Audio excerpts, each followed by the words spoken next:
എല്ലാവർക്കും വിനീത നമസ്കാരം. ശ്രീമദ് ഭാഗവതം നവമസ്കന്ധം അധ്യായം 7 ശ്ലോകം 5, 6, 7, 8, 9, 10 6 ശ്ലോകങ്ങള് ഇന്ന് നമുക്ക് നോക്കാം. അടുത്തതായിട്ട് ത്രിശങ്കു എന്നുള്ള പ്രസിദ്ധനായിട്ടുള്ള മഹാരാജാവിന്റെ കഥ പറയണു. പിന്നെ ഹരിശ്ചന്ദ്രന്റെ കഥ പറയാണ്. ത്രിശങ്കുവിന്റെ പുത്രനായ ഹരിശ്ചന്ദ്രന്റെ. ശുക്ലാംബരധരം വിഷ്ണു ശശിവർണം ചതുർഭുജം പ്രസന്നവദനം ധ്യായേത് സർവവിഘ്നോപശാന്തയേ ഗുരവേ സർവലോകാനാം ഭിഷജേ ഭവരോഗിണാം നിധയേ സർവവിദ്യാനാം ദക്ഷിണാമൂർത്തയേ നമഃ.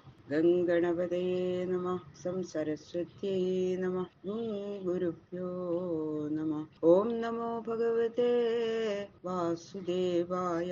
ഓം നമോ ഭഗവതേ വാസുദേവായ.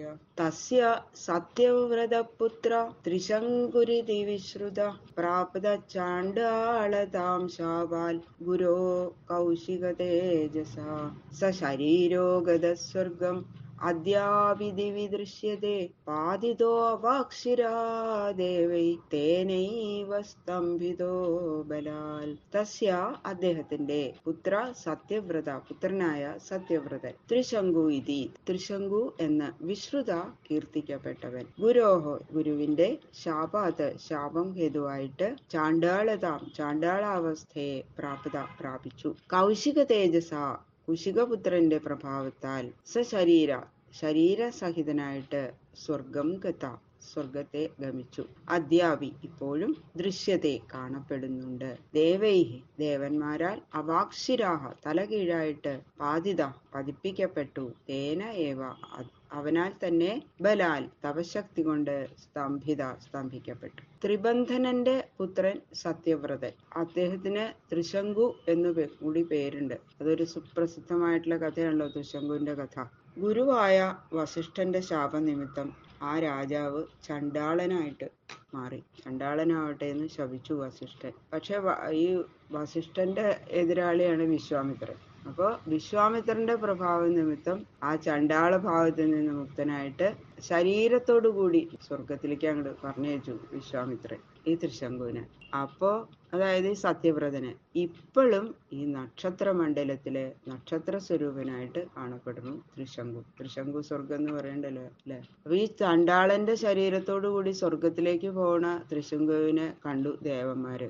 അവര് അവിടുന്ന് തല കീഴായിട്ട് കീഴ്പോട്ടേക്ക് അങ്ങോട്ട് തള്ളിയിട്ടു. അപ്പൊ വിശ്വാമിത്രൻ തപപ്രഭാവം കൊണ്ട് അങ്ങോട്ട് പുതിയ സ്വർഗലോകം സൃഷ്ടിക്കാൻ അങ്ങോട്ട് തുടങ്ങി. അപ്പൊ ദേവന്മാര് ഭീതരായി, അവർക്ക് പേടിയായി. അപ്പൊ അവരവിടെ ത്രിശങ്കുവിനെ ആകാശത്തിൽ തന്നെ സ്ഥിരനാക്കി. അങ്ങനെയാണ് രണ്ടും അല്ലാത്ത സ്വർഗത്തിലല്ല രണ്ടും അല്ലാത്ത സ്ഥലത്ത് എവിടെയാണോ തലകീഴായിട്ട് വീണപ്പോ വിശ്വാമിത്രൻ സ്വർഗം സൃഷ്ടിക്കാൻ ശ്രമിച്ചത്, സ്വർഗത്തിലല്ല അതിന്റെ ഇടയ്ക്കായിട്ട് ആ ആകാശത്തിൽ തന്നെ അതൊരു ത്രിശങ്കു സ്വർഗം, പ്രത്യേക ഒരു സ്വർഗം. അവിടേക്കാണ് തടഞ്ഞു നിർത്തി ദേവന്മാര്. അങ്ങനെ ഇപ്പോഴും ആ സ്വർഗത്തില് വസിക്കണമെന്നാണ് പറയുന്നത്. പിന്നെ ത്രിശങ്കുവിന്റെ വംശ പരമ്പരയെ പറ്റി പറയുന്നു. ത്രൈശങ്കവോ ഹരിശ്ചന്ദ്രോ വിശ്വാമിത്ര വസിഷ്ഠയോഹോ യന്നിമിത്തമഭൂൽ യുദ്ധം പക്ഷിണോർ ബഹുവാർഷികം.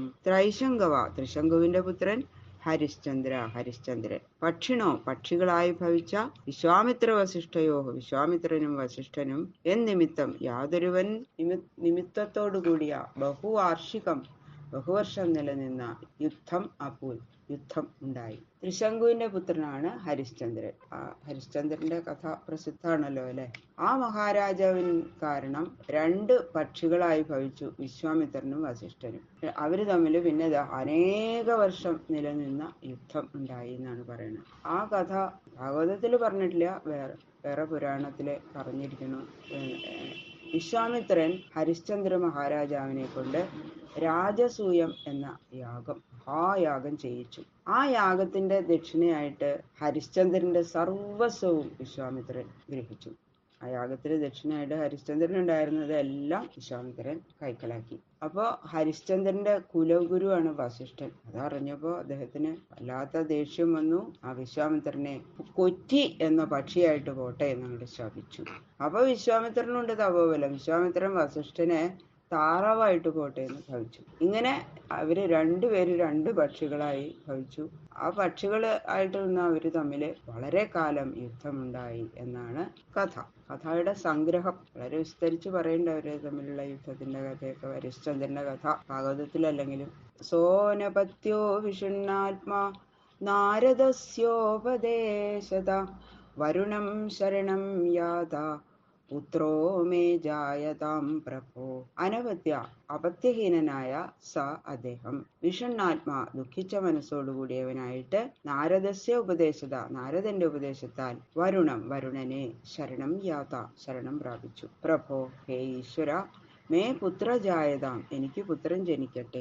ഹരിശ്ചന്ദ്രന് സന്താനം ഉണ്ടാതിരുന്നപ്പോ വല്ലാത്ത ദുഃഖായി. അപ്പൊ നാരദ മുനി അദ്ദേഹത്തിനോട് പറഞ്ഞു, വരുണ ഭഗവാനെ സേവിക്കൂ എന്ന് ഉപദേശിച്ചു. അപ്പൊ ഹരിശ്ചന്ദ്രൻ നാരദ മഹർഷി പറഞ്ഞ പോലെ, ഹേ പ്രഭു, എനിക്ക് പുത്രനുണ്ടാവാൻ അനുഗ്രഹിക്കണേ എന്നുള്ള പ്രാർത്ഥനയോടുകൂടി വരുണനെ ശരണം പ്രാപിച്ചു. വരുണനായിട്ട് ഒരു യാഗം ചെയ്തു. യതി വീരോ മഹാരാജ തേനൈവ ത്വാം യജേ ഇതി തഥേതി വരുണേനാസ്യ പുത്രോ ജാതസ്തു രോഹിത.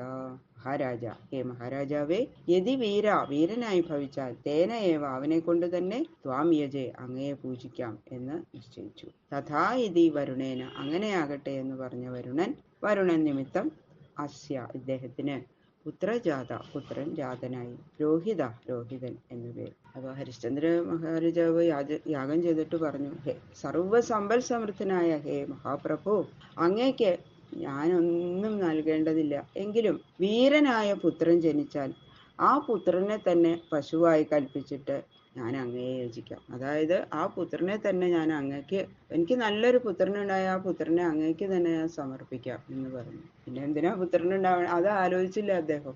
അതാണ് അദ്ദേഹം പ്രാർത്ഥിച്ചത്. അപ്പോ ഈ പുത്രനുണ്ടാവണം എന്നുള്ള ആശ കൊണ്ട് അദ്ദേഹത്തിന് വിചാരശക്തി വിവേകം തന്നെ ഇല്ലാണ്ടേ അല്ലേ ശരിക്കും. അല്ലെങ്കിൽ പിന്നെ പുത്രനുണ്ടായ അദ്ദേഹത്തിന് കൊടുത്താൽ പിന്നെ പുത്രനുണ്ടാവോ? അതൊന്നും ആലോചിക്കാതെ പറയാണ്. അങ്ങനെ ആവട്ടെ എന്ന് വരുണൻ അനുഗ്രഹിക്കുകയും ചെയ്തു. അങ്ങനെ നല്ലൊരു പുത്രൻ അദ്ദേഹത്തിന് ഉണ്ടായി. ആ പുത്രന് രോഹിതൻ എന്ന് നാമകരണം ചെയ്തു. ജാതസ്തുതോ ഹി അനേനാംഗ മാം യജസ്വേതി സോബ്രവീൽ യഥാ പശുർ നിർദ്ദജ സ്യാത് അഥമേത്യോ ഭവേത് ഇതി. അംഗ ഹേ പൂജ്യ, സുതൻ ജാതനായി, അനേന ഇവനെ കൊണ്ട്, മാം യജസ്വ എന്നെ യജിച്ചാലും എന്ന് സ അബ്രവിൽ അദ്ദേഹം പറഞ്ഞു. പശു യാഗദ്രവ്യം നിർദ്ദശ യഥാസ്യാൽ 10 ദിവസം കഴിഞ്ഞതായിട്ട് ഭവിക്കുമ്പോൾ മേധ്യ ഭവേ ശുദ്ധനാകും ഇതി എന്ന് പറഞ്ഞു. അപ്പൊ പുത്രനുണ്ടായപ്പോ വരുണൻ പ്രത്യക്ഷനായി. ഹേ പൂജ്യനായ രാജാവേ, അങ്ങേക്ക് പുത്രനുണ്ടായല്ലോ, ഇനി ഇവനെ കൊണ്ട് എന്നെ പൂജിക്കുക എന്ന് പറഞ്ഞു. അപ്പൊ രാജാവ് എന്താ പറയണ്ടേന്ന് അറിഞ്ഞൂടാ. ഈ പുത്രനെ കൊടുക്കാൻ തോന്നുന്നില്ല. അപ്പൊ ഓരോ കഴിവുകൾ പറയുക. ഹേ ഭഗവൻ, യാഗത്തില് നിവേദിക്കാനുള്ള പശുവല്ലേ 10 ദിവസം കഴിഞ്ഞാലേ ശുദ്ധാവുള്ളൂ, അപ്പോഴേ പരിശുദ്ധി വരുള്ളൂ, അതിനുശേഷം യജിക്കാം എന്ന് രാജാവ് വരുണനോട് പറഞ്ഞു. പിന്നെയും 10 ദിവസം കഴിഞ്ഞ് വരുണൻ വന്നപ്പോ അപ്പോഴും ഓരോ കഴിവുകൾ പറയുകയാണ്. ബാക്കിയുള്ള ശ്ലോകങ്ങള് നാളെ നോക്കാം. സർവത്ര ഗോവിന്ദ നാമ സങ്കീർത്തനം. ഗോവിന്ദ ഗോവിന്ദ ഗോവിന്ദ.